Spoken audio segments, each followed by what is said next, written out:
Ja, geht nur die Luft so.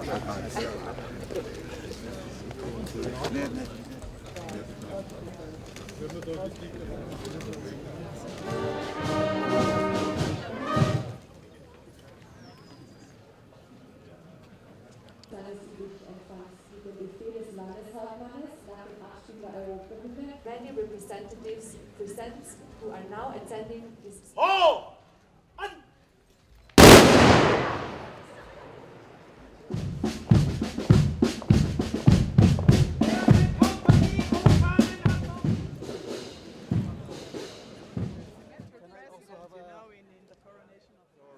Yesterday afternoon and last night as a guest of Colin House.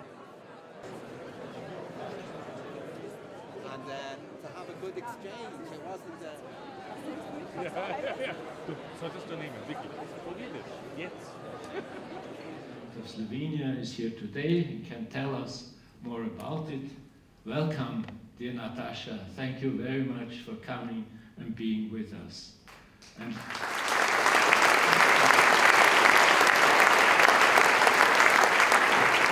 So I'd ask you to stay seated for our next speaker. She also won. On an optimistic note, she was a fierce protector of data in her country, Slovenia, and now she's the president of the Republic of Slovenia. Aleša Pirc Musar, please, your opening remarks.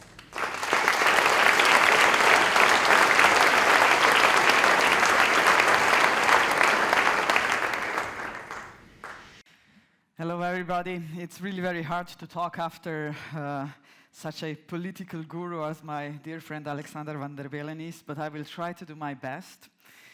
Being a first female president, I have to show more as the man president. I'm getting used to it. So, dear President,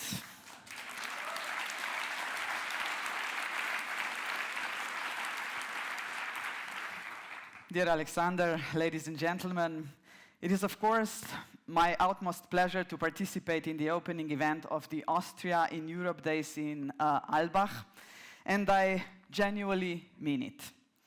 The Alpbach Forum has done a remarkable job of bringing together a multitude of young individuals who, by attending this forum, demonstrate their unwavering commitment to the European idea. It is not merely the scenic surroundings that have brought us here. It is our shared concern and dedication to Europe that unites us. I extend my gratitude to each one of you. We find ourselves in a time where superficiality often overshadows substance. Instantaneous falsehoods and disinformation are supplanting scientific truth, and populist quick fixes are favored over profound deliberations and discussions of the pros and cons. Social media popularity has become more valuable than human lives. This is not the path we aspire to follow. You have chosen to be here in the Alpbach Forum because you genuinely care about shaping your future and also the future of Europe. I accepted Alexander's invitation to participate in this forum because I too care deeply. I care about Europe and I care about our collective future. Despite the challenges we face, I firmly believe that Europe remains the finest place in the world to live and work. Our social system has proven its efficacy. However, we must acknowledge that there are still individuals and groups who feel excluded. Just consider recent riots in suburbs triggered by a tragic death of a young man in France. Reflect on the persistent presence of homophobia, as indicated by Eurobarometer surveys. What about the Roma community? What about attacks on Jewish and Muslim communities? Are women in all EU member states content with their rights to make decisions regarding their bodies? And what about refugees seeking safety in Europe? Are we treating them with the care and compassion they really deserve? It is crucial that we identify and address these unacceptable societal issues and work diligently to find solutions. By doing this, we can ensure that our social system truly serves all members of our society. The efficacy of our social model hinges upon the ability of our economy to maintain its competitiveness. Collectively, the European Union remains one of the world's largest economies, despite the lack of abundant natural resources and dependence on imported oil, gas, and minerals. Equally important is the preservation of our environment, water and food. We take great pride in our natural wonders, green cities and protected rivers, lakes and seas. Our commitment to upholding the highest global standards to water and air quality is unwavering. Through robust regulatory frameworks and financial support, we ensure that healthy food and beverages grace our tables. Just a few weeks ago, Slovenia witnessed extreme weather conditions with changes from weeks of extreme heat to hailstorms and extreme rainfall, which lead to flash floods. Devastating floods cut off many villages, sparked evacuations, destroyed homes and bridges, and closed major roads and rail lines. We witnessed the worst natural disaster in recent Slovenian history. At the same time, the southern Austrian provinces of Carinthia and Styria have been equally heavily affected by torrential rain. Scientists are saying that extreme weather is unfortunately our new normal. Some said that the scenes of destroyed roads and bridges by extreme weather are the scenes from the future, but they are not. What can we do about that? Can individual states address climate change? It is clear that we need a global response and we need EU to lead the way. I came here from Bled, where I attended the Bled Strategic Forum.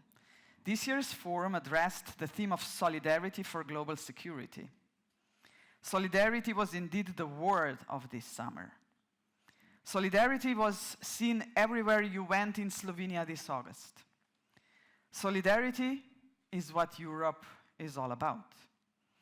And let me thank here Austria, which together with a number of EU member countries and countries from the region, including Ukraine, Bosnia and Herzegovina and North Macedonia, which all instantly offered help. This recent flooding, large wildfires that hit Slovenia, France last year, and Greece and Portugal and Spain this year, melting of ice in the Arctic, rising temperatures and extreme weather tell us one thing: we must intensify our response to climate change. And I have to be honest here, I didn't coordinate my speech with President Van der Bellna as well, but I'm really extremely happy that we share the same ideas and ideals for the future of this planet. Europe is at the forefront of the global transition to a sustainable future. This endeavor is neither simple nor inexpensive. However, if not us, who will lead the way? We must also consider how we can equitably share the burden, knowing that developed countries like ours will bear the brunt of the costs and assist developing nations. I can just tell you, one statistical data here. I was just recently in Doha, in Qatar, at the conference of least developed countries. 25% of the countries, members of the United Nations, are least developed countries. But these countries are only producing 4% of bad emissions to the planet's air. So this is why, industrial countries in Europe, especially among them, is obliged to help not only to Europe, but to the whole planet, the only planet that we have. There is no planet B, that's for sure.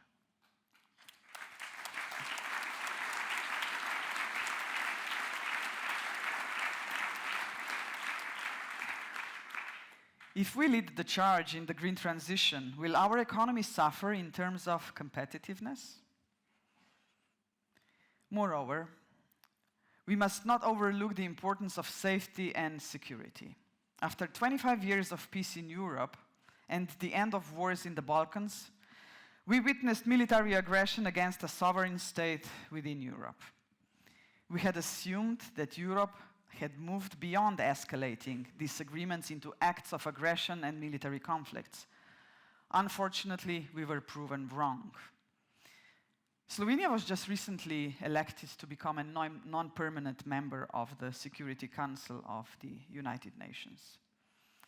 United Nations, was built on the values which were brought together all around the globe after the Second World War. And the permanent seat at the Security Council was offered to the countries which were the winners in the Second World War. The winners because we thought that these countries will never start another war, but one of them did. The question facing our society is how we navigate these challenges. Some propose a return to nationalism as the solution. Others argue that European integration has gone too far, claiming that Brussels wields excessive power. They advocate for the closure of borders by individual member states, limiting the European Union to purely economic matters, and promoting high birth rates among women, believing this will rectify our problems. This rise of extreme right-wing ideologies in Europe is a pressing issue. In many European countries, the extreme right is gaining ground, even forming governments and offering simplistic solutions to complex problems. One of their proposed solutions is to renationalize decision-making. I strongly dissent. I firmly believe that what we need today is a stronger Europe. Those who claim that even the largest economies within the EU can successfully compete against rising economic and military superpowers such as China and India are wrong. Let us learn from the lessons of Brexit. Examine the impact of Brexit on the UK economy after its departure from the EU. It is a simple truth that each of the EU 27 member states, even the largest among them, would be left vulnerable if isolated. Only united, we are stronger. We have already demonstrated this through our endeavors to combat climate change. In many other domains, we are a global player. Just as an example, European General Data Protection Regulation, GDPR, has become a global standard. I am confident that the same will be true in our efforts to combat disinformation and regulate artificial intelligence. May I tell you a story here? I often tell this story, but it's really very significant for you to hear. I just recently listened to a podcast on New York Times where one journalist was discussing artificial intelligence with one high-tech IT guru. And this IT guru was explaining, the debate he had with ChatGPT. If you ask ChatGPT at the beginning, what's your name? The ChatGPT will answer, I'm ChatGPT.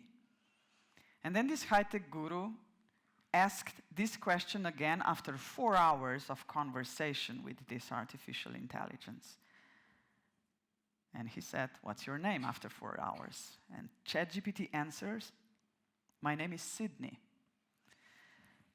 And from this moment on, the conversation between this high-tech guru and the ChatGPT became really peculiar, All of a sudden, ChatGPT started talking about this high-tech guru love life. And he said, the ChatGPT, I want to marry you. And then the high-tech guru answered back, but I'm married. And then the ChatGPT said, but you're not happily married. And then this high-tech guru just shut down, the ChatGPT, because he said, this is just way too far. Why am I telling you this story? Thank you. Because being a true European and a believer in European Union values, I also believe that the high technology needs to be regulated. We have shown this in the data protection world, and we have to lead the way also in the artificial intelligence world. Not to over-regulate. This is always, you know, a minus inside the Brussels bureaucracy. We have to be careful about it. But I strongly believe that if the artificial intelligence is going to go out of our hands, nothing good can happen at the end. I just recently watched another video where one politician was talking to a humanoid robot, artificial intelligence implemented into this robot's brain. And they were discussing, you know, politics and lots of things. And then the politician asked this humanoid robot, can we trust you? You know, can we trust the artificial intelligence? And the robot said, I will do the best I can. That was the answer. Is this enough? I'm not sure. And when we are discussing trust, you know, at the Bled Strategic Forum, when we discussed solidarity and power of politics, humanity, I also tried to discuss trust. As a lawyer, I can assure you that law can regulate many things. It can do a lot of good things, because if we live in a chaos, nothing good can happen. We have to have a bit of order. Not law and order, but the rule of law. That's, you know, the difference. And I said at the end of my speech that we need more trust. And trust, ladies and gentlemen, is the only thing, one of the things we cannot regulate by law. It's not possible to regulate trust in constitutions, in conventions. We just simply have to trust each other, but we do not. When we surf social media, we do that under the presumption, you know, that we are going to find what other people are thinking about us in a bad way. Even when the countries are searching the opinions of other countries, we always presume the worst and not the best. How to change this is probably a $1 million question. It's not an easy one. But every single politician should work towards trust the other politician on the other side. And just to conclude, when I decided to run for a president, it was not an easy decision. Believe me, I am a first-time politician. I was never in politics, never a member of any political party. And the presidential position in many countries around the globe, especially in Europe, is the position where we do not have a lot of competencies, but we do have the power of words. And one sentence was guiding me through my campaign, and it's also guiding me through now being the president when I took office only 8 months ago. Do you know what's the difference between a politician and a statesman? The politician will work the way that he or she is going to win the next elections. The statesman or a stateswoman is going to work for next generations. Thank you, ladies and gentlemen.